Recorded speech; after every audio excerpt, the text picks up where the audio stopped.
It's not about in any way being good at the sport. It's where my kids, I want them to be good. I don't care if they're good though. If my son does well, great. I want him to do well for him. I want him to be proud of himself because it's all going to end someday. And at that point, we have to have the skill sets to continue to do what it took to get great at sports. All these things you learn in sports, if you can't then turn them and face them outward, you will fall on your face, even if you're good at the sport.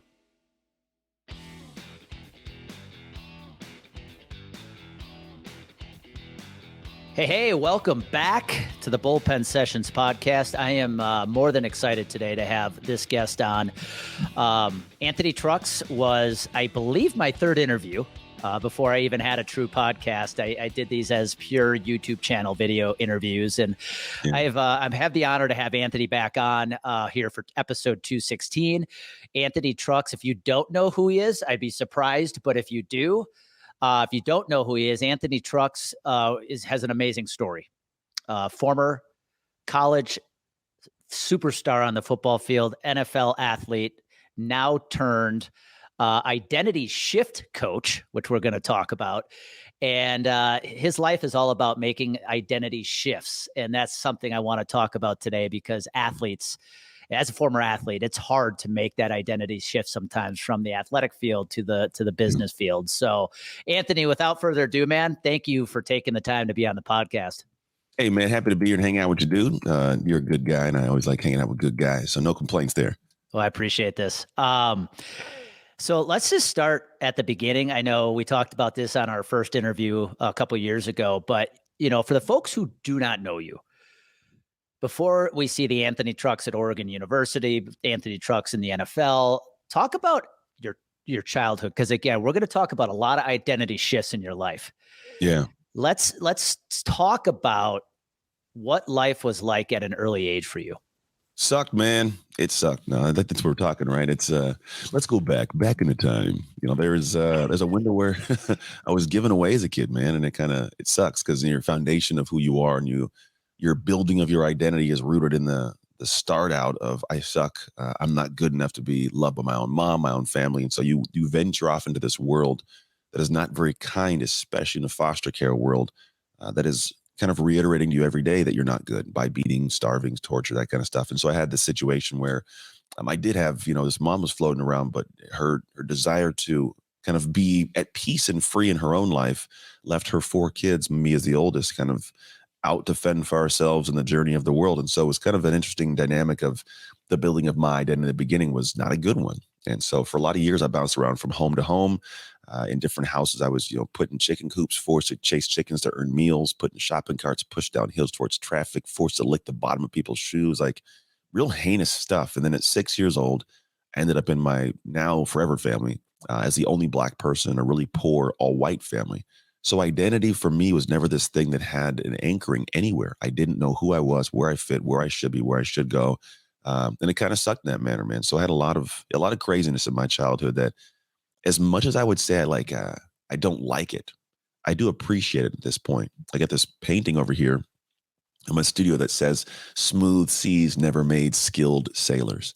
And so while I look back at those moments and I go, man, they were tough and I hated them, I do have a depth of appreciation for the grit it created within me to do what I do in my life now. That's a really good point. Because when I look back at my childhood, I actually want to write a book about what it was like to live a life of average. Like I grew up with the prototypical average American family. I was the definition of average. I'm 5'9", like white male, like literally everything about me says average. But when I was a childhood, my struggle, Anthony, was I was an overweight kid. So I didn't have, the foster home, the battle or that environment or being, a minority in an all white family. Yeah. For me, it was my weight. And it was something that I got picked on a lot, very uncomfortable dealing with. As that child, because a lot of kids run into this today, especially these days, when you are in a situation where you feel you're different, how did that impact you from a mental standpoint? Not feeling, did you have those moments where you just didn't feel like you fit in? Oh, 100%. It was everyday feeling, man. I was also the ADHD kid who had super bad energy and I was all over the place bothering kids. But yeah, you just don't feel like you have a space that's comfortable. What's crazy is I would get in trouble at school because I would act out a lot and I was just, talkative. And so I get in trouble at school. At home, my first foster father in that final home was a drunk. I remember the last image I have in my head of him at the house is him punching my mom in the face while she's on a knee trying to get up. Like, this is the area. Oddly, between my house and my elementary school, I would walk to school, which was super unsafe. I would never let my kids do this. There was a tunnel, and the tunnel was like, it seriously was a bunch of transients, needles and broken bottles on the ground, smelled like urine. And that was the tunnel I would go back and forth through between school and then under the freeway to my house. And of all places, that was the one place I felt comfortable. I didn't feel comfortable at the visitation centers for, when you're supposed to go see your mom and do other visitations because you're in foster care because she never show up. So I have to watch other kids with their family and my siblings have a different dad with their dad because he'd show up. At school, I get in trouble. At home, I was in trouble. So the weird place was this urine smelling tunnel that even to this day, I have a weird warmth for because that was where I felt like, all right, at least I fit in here. I'm not getting in trouble. There's nobody bothering me. Like, I would walk back and forth. I'd pace this tunnel a few times before finally exiting to get where I had to get to. So it's weird, but like as I dig into it now, yeah, there was a complete sense of lack of anchorage or placement where I felt like this is my home, this is my place. That is such an interesting perspective too, being the one place where you should probably have been most scared For and me, out of you know? place, you felt most comfortable. Wow. I was also unaware of the people that could probably hurt me at that time. At that time, believe me, I've dealt with a lot. I'd been through a lot, so I wasn't worried about the stranger who's over there sleeping in the corner. Like, I've had a lot worse happen in foster homes. Well, think about that though. It's almost like you look fast forward to being an adult today, an entrepreneur and things like that, right? It's like there's almost a underlying beauty about not even recognizing the fear that you might be in Mhm. and just moving forward regardless. Yeah, And so that's such a good perspective. I want you to share in a little bit. There's a quote or something I saw online that you had mentioned about your foster home mother, and mhm. it sounded like she battled multiple sclerosis for a while, She for did. big part of her life, and the lesson she taught you. I definitely am going to want you to get into that because I thought that was so powerful. But let's go back to, okay, as you're growing up, early on, sports was not a part of your picture. No, Uh, mm-mm. Again, if someone reads your bio, you talk about the fact that the family you lived with, your foster, they were not an athletic family. Sports No, was man. not a thing. No, there was obese. They were all out of shape. I was the only guy that used to do sports, and it was like the weird guy. Like, this guy, you out there running around doing stuff. Yeah, it's my mom had MS. She was diagnosed with MS, and it taught me a lot about appreciation of the simple things. But I grew up in a house, yeah, where it was not the norm. I don't think my dad played sports. My mom didn't play any sports. No one in my family or my cousins, aunts, none of them ever went to college. It was very much so just a regular run of the mill family. There was never people that aspired in any way to be great. It was just, hey, this is what we do. We survive. We do odd jobs and make ends meet. And that was my world. So yeah, sports was this thing that wasn't part of it. It's funny, the very first year. So I got adopted at 14. It took 8 years to get adopted, and I wasn't able to play team sports because my biological mom had what's called parental rights. She could determine what I could and could not do sports wise. So she never let me play. So I got adopted. I could finally play sports.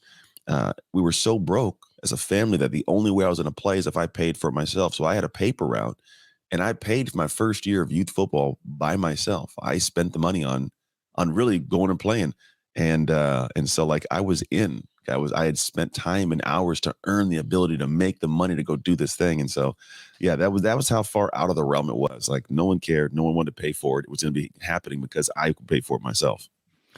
And I don't want what you just said to go overlooked. It took 8 years for you to find a family. Hmm. For the list Not to find one, but to be adopted. I had to bounced be around this. adopted. Okay. Yeah, it was my sixth house. It was my sixth Wow. overall, house I'd been in. So it took six homes, but it took 11 years in the system to finally have a home that was Wow. the forever home. For the listeners, I want you to I've heard you talk about these two stats in other podcasts you have on, and I think the folks who have not ever gone through the experience of being a foster child can't relate to this. The statistics around how many foster home kids end up with drug or alcohol addiction, and then how many end up incarcerated. I think the Yeah. statistics are mind blowing. So it's funny. I don't know the statistics of drug and alcohol, unless you know that. I've never heard of the statistics of drug or alcohol addictions. I would venture to say they're high. But I do know the one for prison. If you look at any prison in America, 75% of the inmates have spent time in foster care. So 3 out of every 4 inmates have gone through the exact same upbringing that I went through, and it sucks because the truth is a lot of these people we have very great survival skills. I think that the separation that, in my opinion, leads the criminal aspect to it is I go, well, I have this great skills of gift of gab communication. We're very good manipulators because we had to manipulate situations for safety.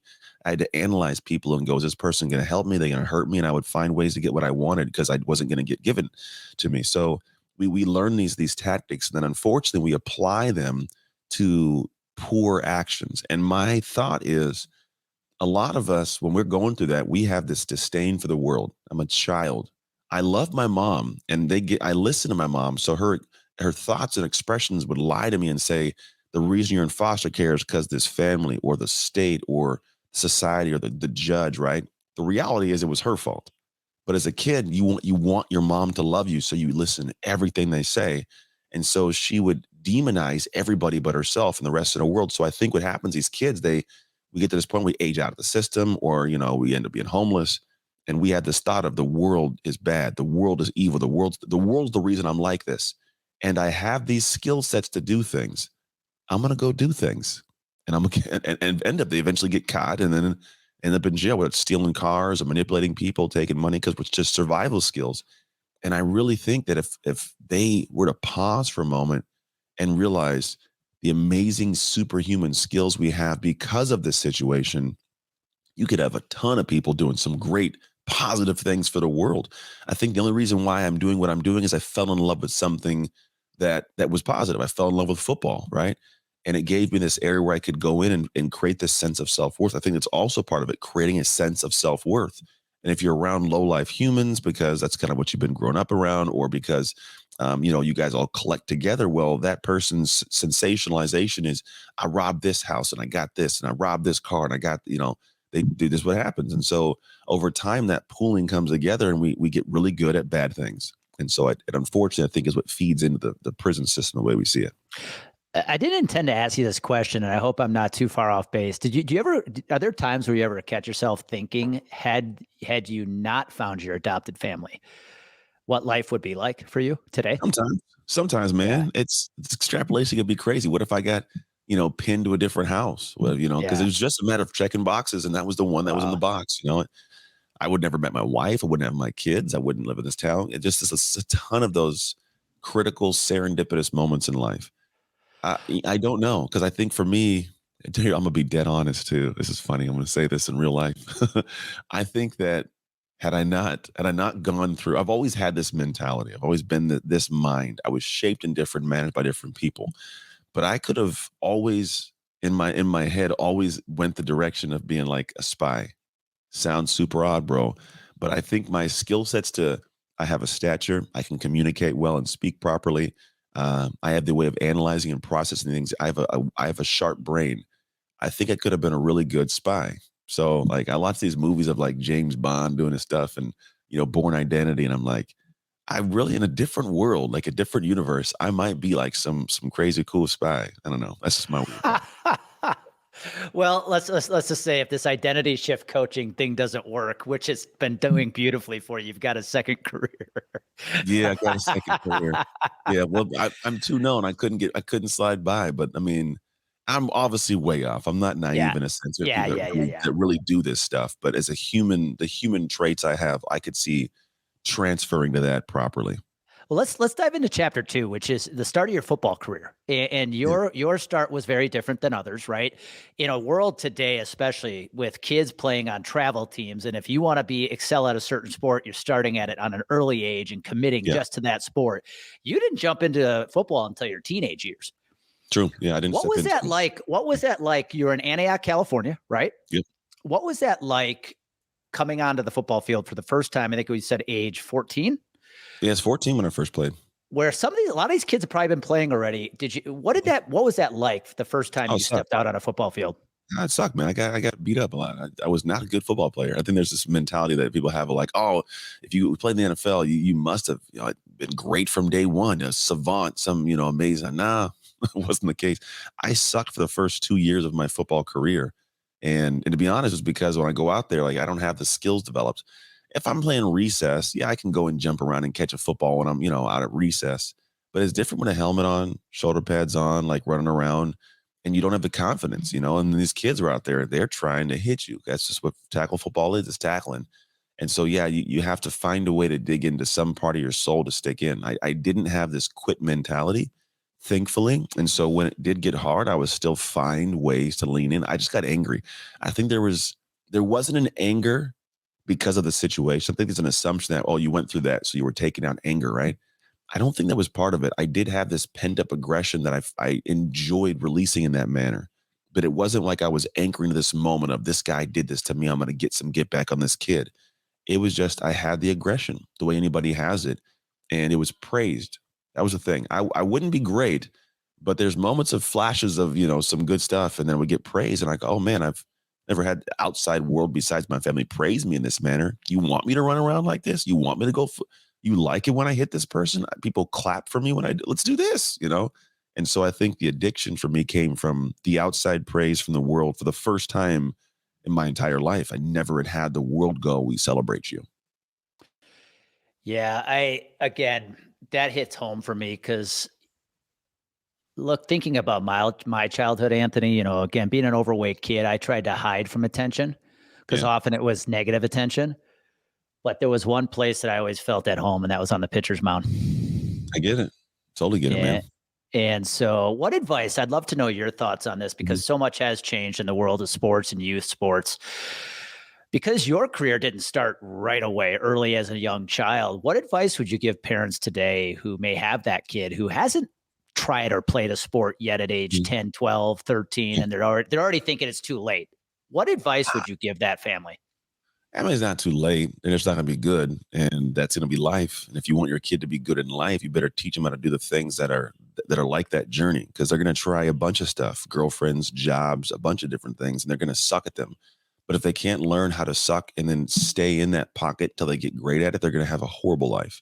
My son right now, I have a youngest son who's 13. My oldest is in college. He's freshman, sorry, in University of Oregon running track. And the main things I'm trying to get them to understand is just how to do hard work.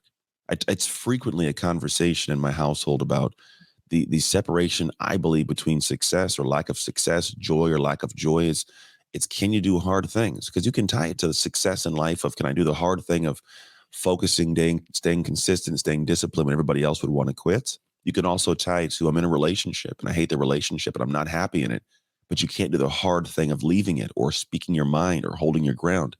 And so I think sports is an amazing microcosm of the world.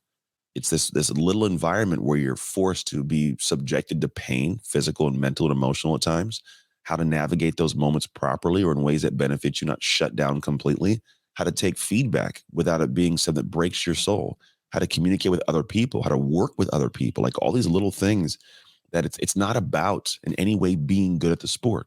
It sounds odd. Like I don't, it's where my kids, I want them to be good. I don't care if they're good though. I don't have to live vicariously through my children. I've done my sports thing. My wife does her thing. If my son does well, great. I want him to do well for him. I want him to be proud of himself because it's all going to end someday. The sports is all going to stop and come to a screeching halt. And at that point, we have to have the skill sets to continue to do what it took to get great at sports, which was have communication with people, take feedback, do hard things. All these things you learn in sports, if you can't then turn them and face them outward, you will fall on your face, even if you're good at the sport. It's exactly why this podcast exists, man. Because sports teaches us so much about business and life. Yeah, it is. That the lessons we learn. Now, I heard a crazy story. Correct me if I'm wrong on this. All right. So your son is running track at Oregon, and for the folks who Yeah. may not be all too familiar with NCAA track, that's no joke. I mean, when you talk about the blue blood track organizations, Oregon's at the top. It is Tracktown USA, man. Did I hear a story that you found out your wife actually has some eligibility left, and you have this crazy idea to have her go run at Oh, it Oregon? wasn't my idea. That wasn't my idea. Don't hold on. That wasn't. But no, yeah, she didn't. So we had our son sophomore year in college at the University of Oregon. We both were there. I was playing football. She was in high school, the senior athlete of the year. So she's an athlete. Ran track, did soccer, softball. But when we went to college, she just stopped playing sports altogether. Completely stopped. Had our son, and then at a certain point in time through her journey, she got into master's track when you're 35 and above. So 35 years old, we found out like you can go do old people track. It's the best way to say it. All the way up until you're whatever age, 100 something years old, you can run. And the same process, a discussion popped up because we were getting our son some training for track, and we're like, finding out that if your sports clock never started in college, you can do sports because it's different than starting and doing school. So she's like, already has her master's, and she's like, all right, well, I'm going to go and do tracks. There's a local junior college nearby, and they have a decent track team. And so she, for the last 2 years, her second year now, she's going to start her second year of track. Last year, her technically freshman year, went to the state meet, took like second and third across the board and everything she did, smoking these kids that are like 20 years younger. And technically, if she wanted to, she could go and run track with her son at the Division I level because she's got times that are quality enough to get her in to go run there. So weird dynamic, dude. I'm not. That is the epic example of age does not matter. That is dude. awesome. I Well, agree. let's talk about your football career. So you had a successful high school career. You now find yourself on scholarship at the University of Oregon. Now, we will mention for the folks who love college football, this was before the fancy uniforms. Way before, when we were getting gritty, dog. I wasn't worried about them socks and them gloves, dog. Yeah, but it was a good time. When did you realize, you're playing big time Power 5 football in the Pac-10 at that time? I don't think it was quite the Pac-12 yet. It was 10. All Pac-10 honors. In fact, you're still on the career record boards at University of Oregon for sacks, things like that. When did you realize the NFL might be an opportunity? I don't know. It's funny as you say the whole Power 5. I didn't even know. I had no idea the brevity of what I was getting into because I was the only athlete of my family. Nobody knew. When I was looking at colleges, my mom and dad didn't even help. They loved me, but they were like, we don't know anything about this. So like, let us know what you choose. So I'm out here running the whole recruiting gamut by myself, a little 18-year-old kid navigating stuff, doing, God knows, trying to figure out how to find the best fit for myself. And it was very transparent that I was going to have to do it on my own. But I kind of been doing that for the longest time. And then I get to the level of college, and I get there, and even then, you're not really aware of the depth and how much money and that goes into it. It's just like, it's football, and there's school involved, So I go up there because no one around my world had really outlined it for me. Like no one literally in my world at all was explained, like, you're going to a program that is this next step to the NFL. So I get there, and all I do, I know how to lean into things, man. I just know how to say I want this and then lean in. And so it wasn't probably until my junior year that I had this like anchoring. All of a sudden it hit like, hey, dude, you could play in the NFL. Like it was a weird moment. Like, do you know that? I was like, I didn't know I could do that. And my coach at one point was like, well, just, most people that come here, they're coming here because they want to play in the NFL. And if you're not trying to play in the NFL, this might not have been the school for you. And I go, no, it's not the case. I'm balling. Don't get that twisted. I just didn't know that the balling could lead to me balling in the league, So it was like my junior year where I was like, oh, damn, like there's a possibility I could play at the highest level in the world for this sport. And yeah, a little bit more came out of me, a little more, focus, attention to detail. And I turned it on. So yeah, my senior year in the Pac-10, I led the Pac-10 in sacks, tackles for loss, forced fumbles recovered.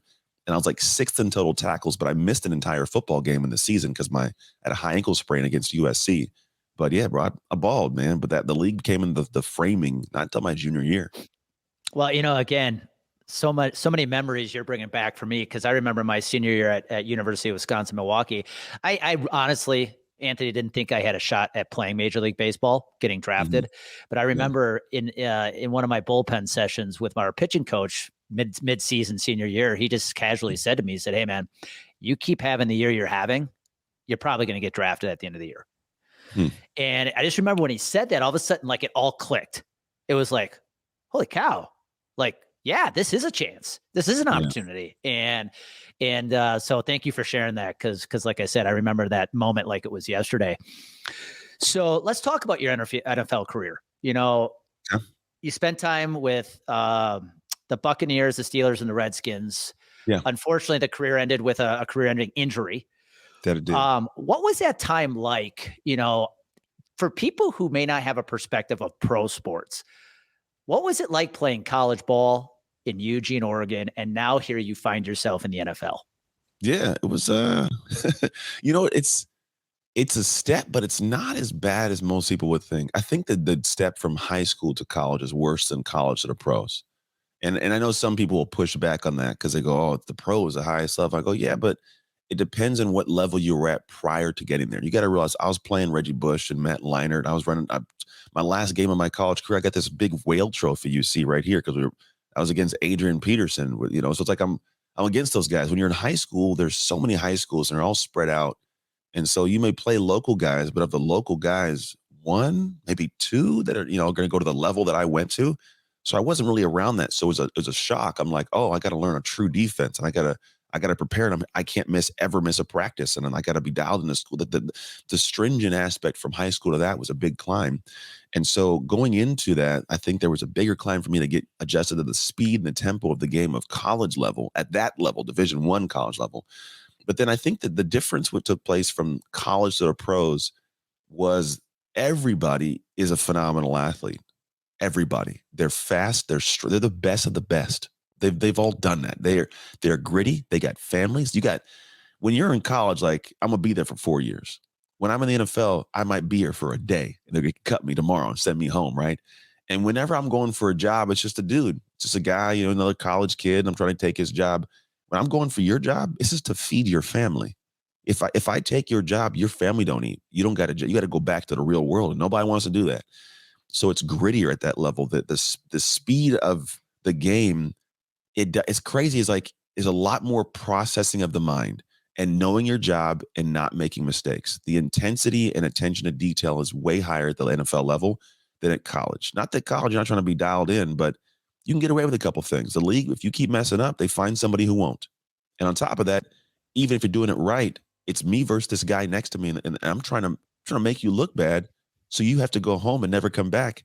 But afterwards, hey, let's go grab a burger together, man. Like it's a weird dynamic of how you have your teammates, but you're competing for a job to feed and support your entire family and your world. So the dynamic is crazy. It's hard to step into the emotions of it for someone that isn't in it. Because I'll tell you this, every single day, bro, it is just it's tension filled. Like you get to have like there's tension to it. And if you can't endure that tension, you will never survive. It's why I failed, man. When I look at my pro baseball career, I was a free agent, so I didn't get drafted. I signed as a free agent. And I remember waking up every day, Anthony, going onto the baseball field, because in baseball, you're playing day after day after day, right? Mhm. But every day I felt like I had to be perfect, because in the back of my head, I said, it's not hard to cut a free agent. No, it's not. They didn't want you there in the first place. You got to show up. And so, yeah, man, I totally get that. And here's what I love about your story so far. Like, talk about the identity shifts, right? Oh, yeah. You start off in the foster system, then you're the only black kid in a white family, then Yeah. you're the only kid on the field who probably hasn't played football yet. Now you're starring on the field. Now you're in Division I Power 5 football, and all of a sudden here you are in the NFL. Yeah. I mean, just that alone, the number of shifts in identity Yeah. would be way too much for some people. It was a lot for me too. I mean, let's be clear there. Well, It was a and lot so for me, this too. leads to I'm going to call it your best chapter of life, and forgive me if All I'm right. not correct on that. But I'll chapter call it 3, the same. I'll call it the the same. The the best chapter. post athletic career identity shift of Anthony Trucks, Yeah. because what you're doing today is nothing short of phenomenal. But it also required several identity shifts shortly after your NFL career was over to what you do today. Kind of walk us through that, because there were highs, there've been a lot of highs, but there's also been some lows. Yeah. I mean, I think the thing for me is we all come out of something, we've been doing it for a while, and when you can't do that thing you've been doing, you go, well, who am I without this thing? And that was the biggest question I didn't have an answer for, and none of us have an answer for when NFL, professional sports, whatever it is. What you find is every day somebody is saying, "Here, show up," and even military, be here at this time. We're doing this at 6. We're doing this at 7. We're doing that at 8. You can do this from 8 to 10. Be back here. Do this at 11. Like your whole entire life. And then they say, all right, you're done. You go home and you have to figure the schedule out. I mean, you have great tools that you can work hard and focus, but it's hard to figure out what to focus on, what I should work hard on, where should I allocate my morning, my evening, what do I do? And so we go out there, and then on top of that, what we know how to do that gave us self-esteem and drive, we can't do anymore. I can't run around and hit people. Like I'm not gonna, I'd get in trouble. I'd go to jail. So now I gotta go, well, what do I do without this game anymore? And you fall into this really low. And I did, man. I ended up, we had a couple more kids with my wife and ended up getting to a point where I had an ugly divorce. I wasn't a present father. My gym business I'd opened up wasn't doing very well. Like it was just all over the place, man. And for a good chunk of years, I really was just floating. Like it all fell apart. And I was just floating, trying to figure out what in the world do I do with my life. And it took probably about, from me leaving the NFL to figuring it out was about 8 years, like genuinely 8 years of like, what do I do? And so the journey for me was long and arduous, and it was riddled with like even at one point suicidal. Like, I don't want to do this thing. If this is what life is after the game, like, I don't want this. And it took me getting to a point of having a realization that I wrote about actually in my book. And it came out of my mouth randomly in like a podcast while I was writing the book, and someone goes, "Oh, I love that." And I go, "Okay, I'm putting in the book." But I realized that there's this concept of the fruit of our labor. Football, I'm the fruit. I'm the apple. Football was this amazing thing. And so I was football and I was this fruit. And when the fruit fell off the tree, the apple can stay for a little bit. I could hang for a couple of years and do my thing, but after a while, that apple rots, and you feel rotten if you can't play the game or do the job, or you sold the business and you don't have that business anymore. Whatever it is, that a business failed. It's like this. Who am I? And so what I realized is my entire life beyond the game, I had fallen apart in all areas of my life because I didn't realize one genuinely true concept, which was I was never the apple or the fruit. We have always been the tree. The tree created the fruit of football, the fruit of my marriage, the fruit of being a parent, the fruit of my health, that the tree did. And when I was only focused on the one piece of fruit, I lost sight of the tree. So I didn't take care of the tree. I didn't water the tree. I was worried about the one piece of fruit. And so all of a sudden, in my neglecting, the marriage falls apart, the parenting falls apart, the health falls apart, the business falls apart. And it wasn't until I woke up in 2016 and go, "Oh, something's off," that I was like, I realized some of this. I go, I gotta fix this, because I'm the common denominator in all of my problems. Whether I've allowed it or I've created it is me. And so when I went back and took care of the tree again, now things came back to fruitful, right? I have sweeter and more abundant fruit in my life now. I'm remarried to my ex-wife in an amazing marriage. I got happy, healthy, joyous kids that are present. They know I'm present and I'm with them. I have a business where I serve people. I take care of myself. So I'm going to hopefully live a good chunk of time. And all these things came because I took care of the tree. And to be quite honest, I would much rather have this life than the NFL life. I'm not riddled with tension to make money, or this pressure every single day that created. I don't have to worry about my health and getting hurt and tearing shoulders. I'm not away from the house for 10 months out of the year. It's a vastly different, enjoyable experience because I learned how to take care of the tree. I love that. That's awesome. And I think you hit upon something so many athletes especially struggle with, is that identity of who am I? Once that sport is over. And I have so many questions I want to ask after this, because here you are today now, an identity shift coach, right? And for the lay person listening, they're probably going, "All right, what in the world is an identity shift coach?" So give us an explanation of the work you do today, because I think it's fascinating. Well, we'll lay out we'll call it, cast the outside part of it, where we're going towards, and then it'll lay into what I do. Because identity is this thing that really is the core of all of it. We're all wired to do something. If anybody was presented with a certain situation, all of us, based on our wiring, would respond in a certain way. Somebody sees something, they go, "Oh, opportunity." Somebody else goes and goes, "Oh, horrible situation." It's a matter of how you're wired. And that wiring is your identity. It's who you are when you're not thinking about who you are. It's the natural flow to who your humanity is in the real-time moments. You may in hindsight go, "Oh, I wish I wouldn't have done that." But the person who did that, that's really you. And so that you has created the life you're living. So if you have a certain amount of money, a certain amount of joy, health, fit, whatever it is, if you want to increase any of those, have more joy, there's going to be things that are outside your current identity, and they happen in characteristics. We call it out of character actions. There is a character in the world that does certain things that actually come to pass because of who they are. That's why there's that great statement that says the first achievement is difficult, the next one is inevitable. It's because the first achievement you had to do out of character, uncomfortable, unconfident things that wired you to get to the point of having the achievement. Now that you're wired that way, you stay like that. So you can maintain and actually progress up at some point because that thing that was out of character, it's now who you are, right? Same with football for all of us, parenting. The problem is the way you get there. And this is where I come into play. If we're talking about identity as the goal, I talk about it like the shine. We all want to shine. When I was a kid, I wanted to shine. Man, I want to shine on the football field, on the stage. I want to, even now I want to shine, right? Well, the idea of shining is that that's your identity going into the world and saying, look at me, I'm dope. What I come and do is go, well, how do we get there? I need to shift your identity. Now, that is something that can be long, convoluted, crazy, but it's actually pretty simple. And it's actually what we teach. The wiring is the key. If I in the past have wired to get to the point of doing this and I'm at this level, well, how do I rewire? There's one way that we all wire and rewire: experience. Literally physical experiences that we've gone through. If I see something that doesn't scare me, it's because I've experienced it before and I go, I learned how to do that. If I see something and it's like it's not a big deal, it's because I've been wired a certain way to handle that, right? So if I look at that experience, the problem is there's two ways it happens. It either happens on demand or when crap hits the fan. Some survival situation, I need to make money, and my kid is sick, I messed this up and I'm trying to figure it out. So I'll thrust myself to make sure I don't lose everything. And so it's just when crap hits the fan. But it's not a way to actually progressively build your life and achieve great things. I found you should do it on demand, your own choice. And then I had this realization that those moments when you're wiring, they're not usually in the light when you're shining. They're in the dark. When I was 15, one of the biggest things that separated me from 15, being a horrible athlete to being great, was one window of time, an off season from freshman to sophomore year. And what I learned to do was I want to be great. I don't know what it looks like.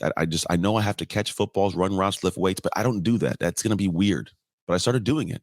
I got ridiculed. I got made fun of. People, like it was hard. It wasn't me to lift weights. I was a skinny kid. It wasn't me to run routes, right? But I did this stuff.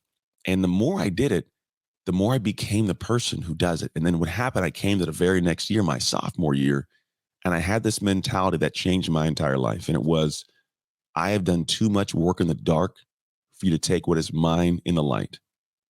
And that simple mentality made me fight and compete with conviction for what I wanted. I had done what I call as dark work. And for me, that is the dark work that wires you. It's called a dark work experience. So the work I do is I help people for the first time create their own on-demand dark work experience.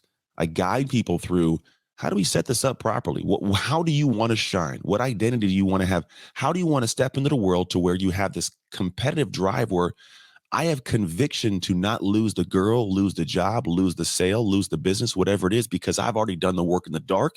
You aren't taking what's already mine. But I got to set that up properly. So I set this up for people and help them actually execute it for 90 days to roll into this window where the brain-body connection finally snaps in. They say it takes 90 days, whatever, to ingrain a habit. Partially true. You can get a habit in place and be doing it.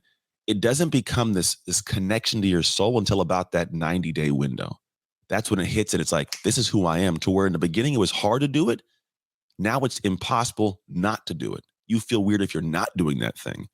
And that is at the point where people become something special.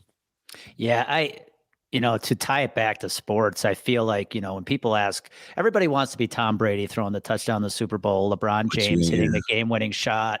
But what they fail to realize is all the work they put in off the field when no one's watching. Hell yeah. And I feel like that's the analogy to the dark work. It's the work you're putting in on yourself when no one's watching, so that when they do see you, you're in your shine. Yeah, 100% what it is, man. I got a kid. With the few minutes we have left, Anthony, because I know I want to be respectful of your time. I got a big question with this. When it comes to identities right now, one generation I really think of that is struggling with identity is the younger generations. Yeah, they are. How do you instill these principles onto your sons? Because you make them do hard things, bro. Hard experiences. Think about the difference that we had growing up. We didn't have participation trophies. We didn't have this soft mentality. there are windows where there are certain things that do make sense, but we are erring to the side of everybody has to feel good. Everybody should feel 100% accepted by certain people, 100%, easy, and it should be smooth. And you should never have hardship. It should never be that hard. And I go, well, our world wouldn't exist if that was the mentality. There were people that traversed the entire country on horses and little buggies. What if they were like, nah, it's not going to be comfortable to do that? We don't have settlers. We don't have a whole country. And so for me, I think we're robbing kids of their hardships. So for me, I look and I go, what can I make my kid's life hard? I have a morning routine with my son. We haven't done it in the last week. He's had a cough and it's cold outside, but we usually do this thing where we walk to the top of a hill, which is by our house. We do this circle where we breathe the day in. We can see miles around. We do a gratitude, like what I'm grateful for. We pray. Then we come back down. We do a 48-degree cold plunge on a cold tub we have. And we do a meditation for 10 minutes and I give him a hug for a minute. And then I tell him I love him. He's off for the day. But this is he has to do something hard. I train him to do things hard. School-wise, I'm subjecting them to difficulty because I need them to have a relationship with difficulty, but a relationship with also the response to that difficulty. If I can train that in when life rears its head, he'll be okay. Daughter, same thing. It's all kids. But I think the generation is struggling because mom and dad don't want their kid to ever have any difficulty. And the problem is that's not life. We all of a sudden realize that they're going to all of a sudden turn 21 years old and they can just snap it on. No. So that's why we have these problems, these kids and this craziness going on. And even if mom and dad look at their life is difficult. Yeah. So how do you prepare a kid for your difficulty by making it easy? Left field question. Amy and I are in the market for a cold plunge tub. What do you recommend? Polar Monkey's pretty good. Cold plunge. Polar Monkey's a good one because it's not as expensive as the other ones, but it does the job and it looks good. It's not like a nasty tub kind of thing. Got it. You can get the ones that are all like fiberglass and certain angles, and it's you're paying for the brand. Yeah. The Polar Monkey, it's the thing that it's like what I remember being in the league with, the trough tub with the little chiller hooked up to us. We got. I like it. That's awesome. Yeah. And I love your statement about make kids do hard things, because it's honestly a credo, a phrase I often say to myself throughout the day when I don't want to do something. Is something I learned from a coach of mine is we do hard things. It's that simple. We do hard things. To wrap this up and put a bow on this, Anthony, a couple questions. Number one, for the folks listening in that are like, okay, I need to get more of this dude right here. What are the easiest ways to follow you or get in touch with you? Yeah, just go to Instagram at Anthony Trucks. Everything you need to know you can find right there. So I'm not hard to find and make it easy. And I'm the only one besides my oldest son with that name. So you can't really type it in and not find me. Yeah, that's pretty much it, man. I'm not going to go into the whole rabbit hole stuff. They can go and find me and then go in that rabbit hole when they find it. And in 2021, you authored the book Identity Shift. So we're going to make sure that's in the notes as well. Yep. My last question for you, if, whether I believe identity and struggling with identity impacts kids, athletes, business professionals alike. Everybody struggles with it because I think for so many, they put so much emphasis on the opinions of others, and often their identity will be created around what other people think they should be. Even I see it in the insurance industry. So many people struggling with their identity. What advice would you give that person right now who does find no matter who they are, where they are, what profession they're in, but they're struggling because they know what they're doing and who they show up as today is not the person they want to be? What's one piece of advice you'd give them? I mean, you got to define. It's pretty straightforward. You have to figure out who that person is you want to be. I think we sometimes go, "What do I want to have?" And even if I say I want to have $1 million, you can get $1 million and ruin your marriage in the way, ruin your parenting, ruin your body on the way. It's really got to be who do I want to be, and that person you want to be can have the money you want, can have the body you want. You got to figure out who they are. Then ask yourself a simple question: what would that person do right now in this moment? Throughout the days, right? It's pretty much breaking down to that simplicity. If you say I want to be the person that's a great marriage and has is a great parent and also makes $1 million a year, cool, whatever. When it comes in a moment of the workout and it's 6:00, I set my alarm and I don't want to get out of bed. What would this person do? Or if you want to even personalize it, think of somebody, an actual human being that has that. If you wanted to say a person that's a movie star, right? The Rock. If you ask yourself, 5:00, the alarm goes off, what would The Rock do? you probably have an idea of what that person would do. Now you just do that thing. You don't negotiate. You don't try to, I'm not that. No, you're okay. If I want to have what that human being has, I got to do what that human being does. And in this moment, that's what they do. Let's do it. And you lean in. If you do that enough, it'll start to become somewhere. You're not asking that person what they do. You start telling yourself, hey, this is who you are. We do this. That's awesome. Well, I want to thank you, man. This has been a special episode for me. I know I've struggled with identity at points in my life, Same. both as an athlete, a chubby kid, and even today in the business professional world. It can be a struggle to know exactly what your identity is. So I think a lot of people are going to definitely benefit from what they listen to here today. And if you're listening in, like I said, this is a guy. If you want some energy, you want some positivity, go follow him on Instagram. Go check out anything about him on YouTube. What I love about you, man, is again, it's that optimism and that positivity. That I've never been in the same room with you, but I can only imagine what it's like being in the same room with you. So I will tell you, thank you for being you. I appreciate that, man. And for everybody else, hey, you know what happens when you get clarity and mix it with confidence? You do massive things. So go do massive things today. Take care.